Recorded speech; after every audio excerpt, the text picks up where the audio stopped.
500 కిలోమీటర్లు నడిచి ఆ తర్వాత కులగన జరగాలి అనేది ఆలోచన వారికి వచ్చింది. అది బీసీలు కావచ్చు, ఎస్సీలు కావచ్చు, అది అట్టడుగున ప్రజానీకానికి న్యాయం జరగాలని పార్లమెంటు లోపల మాట్లాడిండు, పార్లమెంటు బయట మాట్లాడిండు. 90% ఉన్న జనాభాకు అన్యాయం జరుగుతుంది, 10% ఉన్న వాళ్ళకే న్యాయం జరుగుతుందని ఉద్యోగాలలో కానీ పదవులలో కానీ ఆయనకు ఆలోచన వచ్చింది.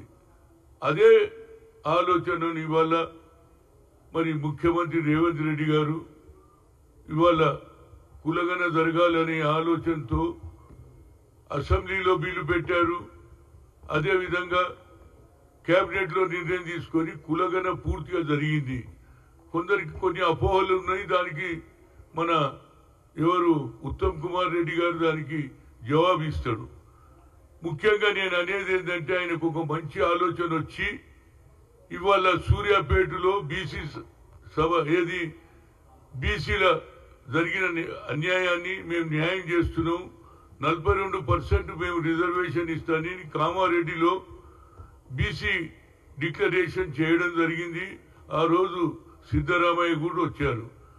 ఇవాళ నేను అడుగుతున్న మా మిత్రులందరినీ కూడా కోరుతున్న ఏంటంటే కొందరు పని కట్టుకొని ఇది ఏదో జరగబోదు అనే ఆలోచనలు ఉన్నారు. కానీ రాహుల్ గాంధీ గారి సందేశం కింది దానిక పోయి ప్రభుత్వం ఏ రాష్ట్రంలో కూడా జరగలే, ఈ రాష్ట్రంలో కులగన జరిగింది, దానికి 42% రేపు లోకల్ బాడీలో పంచాయతీలలో రిజర్వేషన్ నేను అమలు చేస్తా అన్నప్పుడు దాంతోపాటు రాహుల్ గాంధీ గారిని ఏది సూర్యాపేటలో అదేవిధంగా మందకృష్ణ మాదిగ ఏదైతే మాదిగలకు న్యాయం జరగాలి, ఏబిసిడి జరగాలి అని ఆలోచన చేశారు. దానికి సుప్రీంకోర్టు కూడా ఏది ఒప్పుకున్నది, కానీ దాన్ని కూడా ఇంప్లిమెంట్ చేసి దాన్ని మల్లికార్జున్ ఖర్గే గారు ఏది గజ్వేల్కు రావడానికి ప్రయత్నం చేస్తుండ్రు. అందుకే నా ఉద్దేశంలో ఓబీసీల గురించి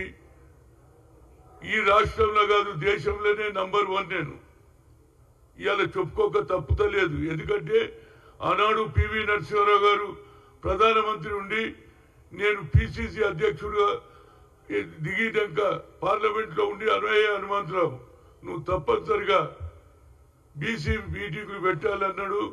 సూర్యాపేటలో పెట్టిన, కానీ ఆ రోజులలో విజయభాస్కర్ రెడ్డి గారు ముఖ్యమంత్రి, ఆ రోజు మొదలు ఆయన చెక్లం శ్రీనివాసరావు గారు, అదేవిధంగా ఆ meeting B P Maurya, P M Sayeed, deputy speaker Subhash Yadav, deputy CM కూడా రావడం జరిగింది. 2 లక్షల పైన జనం వచ్చింది. ఆ తర్వాత వరంగల్లో కూడా మీటింగ్ పెట్టిన, అదేవిధంగా పార్లమెంటులో 11 ఏళ్లు కొట్లాడి ఐఐటి ఐఐఎంలో రిజర్వేషన్ చేయగలిగిన అది ఎవరు నా బలం కాదు, సోనియా గాంధీ బలం. సోనియా గాంధీ ప్రధానమంత్రి మన్మోహన్ సింగ్ చెప్పి సుప్రీంకోర్టు ఎప్పుడైతే కొట్టేసిందో రిజర్వేషన్ లేదంటే there is no alternate, only parliament is correct answer అంటే అప్పుడు మన్మోహన్ సింగ్ చెప్తే బిల్లు పెడితే బిల్లు పాస్ అయిందా లేదా. ఇవాళ యూపీఏ చైర్పర్సన్ చేసింది, కానీ మన కాంగ్రెస్ నాయకులు ప్రతి దగ్గర కూడా చెప్పాలి. ఇవాళ రేవంత్ రెడ్డి గారు ఏమంటున్నారు, మనం అభివృద్ధి కార్యక్రమాలు ఏమేం చేసినాం ప్రజల దగ్గరికి పోవాలంటున్నాం. అదేవిధంగా గతంలో పివి గారు చేసినటువంటి ప్రోత్సాహంతో ఇక్కడ విజయభాస్కర్ రెడ్డి గారు కూడా బహిరంగ సభ పెట్టడానికి మొదలు కొంత ఆలోచన చేసిన తర్వాత ఆయన మద్దతు ఇస్తే పెడితే అదే సూర్యాపేటలో 2 లక్షల పైన జనం వచ్చారు. అదే ఆ తర్వాత వరంగల్లో 5-6 లక్షల మంది వచ్చారు. సోనియా గాంధీ ఇందిరాగాంధీ కోడలుగా తప్పనిసరిగా ఆమె బడుగు బలహీన వర్గాల గురించి ఆలోచన చేస్తే నేనే ఇనిషియేటివ్ తీసుకొని పెడితే ఆనాడు చాలా మంది నాయకులు వ్యతిరేకం చేసిన ప్రజలు వచ్చిండ్రు. ఆ తర్వాతనే రాజశేఖర రెడ్డి పాదయాత్ర పెట్టాడు. కానీ ఒక్కరు కూడా సూర్యాపేట మాట మాట్లాడరు, లేకుంటే వరంగల్ ఏమైనా రాజశేఖర్ తెచ్చిండొచ్చు, నేను కాదంటలేను. కానీ బీసీల గురించి పోరాడినటువంటి వ్యక్తిగా ఇవాళ తప్పనిసరిగా ఏదైతే రేవంత్ రెడ్డి నిర్ణయం తీసుకుంటుండో సూర్యాపేట బహిరంగ సభకు, అదేవిధంగా గజ్వేల్ సభకు కూడా తప్పనిసరిగా నేను నా పూర్తి సహకారం ఇస్తా. ఎందుకు చెప్తున్నానంటే ఇవాళ నరేంద్ర మోడీ గారు కొత్త మాట మాట్లాడుతుండ్రు. దీని మీద మనం బాగా దీంతో అభివృద్ధి కార్యక్రమాలతో పాటు బీజేపీని కూడా ఎండగట్టాలి. మన రాష్ట్రానికి రావాల్సిన నిధులు ఇవ్వలే, మూసీకి ఇవ్వలే, అదేవిధంగా పాలమూరుకి ఇవ్వలే. కనుక దీని మీద కూడా వాళ్ళ మీద మనం తప్పనిసరిగా యుద్ధం చేయాలి. వారు పార్లమెంటు రాజ్యసభలో ఏమన్నాడు, వారికి ఫ్యామిలీ ముఖ్యమట. అంటే కాంగ్రెస్ కు ఫ్యామిలీ, ఈయన నేషన్ ఫస్ట్ అంటున్నాడు. ఇంకోటి ఏమన్నాడు, సబ్కా సాత్.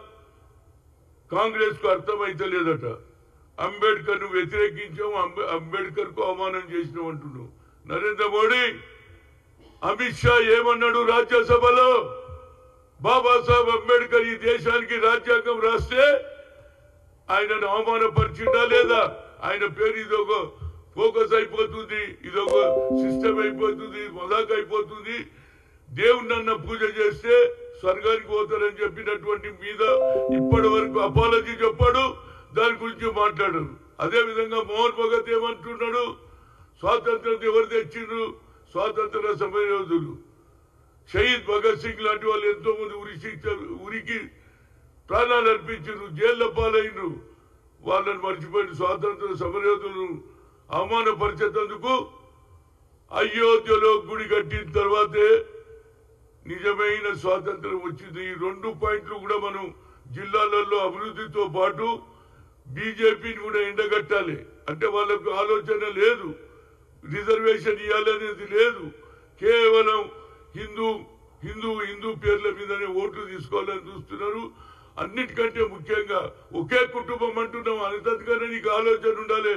ఆ కుటుంబం త్యాగం చేసింది నరేంద్ర మోడీ, తల్లి త్యాగం చేసింది, కొడుకు త్యాగం చేశాడు. ఈ మాటలు కూడా మనం ప్రజల్లో చెప్పాలి. అది కాదు, మనం చేసినటువంటి ఐఐటి ఐఐఎంలో all India OBC parliament committee separate చేసింది. అగ్రకులాల్లో పుట్టిన బడుగు బలైన వర్గాలకు ఆలోచన చేసే ఇందిరాగాంధీ కుటుంబాన్ని కూడా అవమానపరుస్తున్నారు. అటు అంబేద్కర్ ను అవమానపరుస్తున్నారు, ఇక్కడ స్వాతంత్రాన్ని అవమానపరుస్తున్నారు. కాబట్టి తప్పనిసరిగా as a OBC parliament committee convener గా తప్పనిసరిగా ఎండగట్టాలి. ఇక్కడ ఏమేమి అభివృద్ధి చేస్తున్నాం, ఏమేమి చేయబోతున్నాం, 6 డిక్లరేషన్ కూడా చేయబోతున్నాం. అన్ని కూడా దాంతో పాటు బీజేపీ మీద కూడా మనం తప్పనిసరిగా యుద్ధం చేయకపోతే అదే ఆంధ్రలో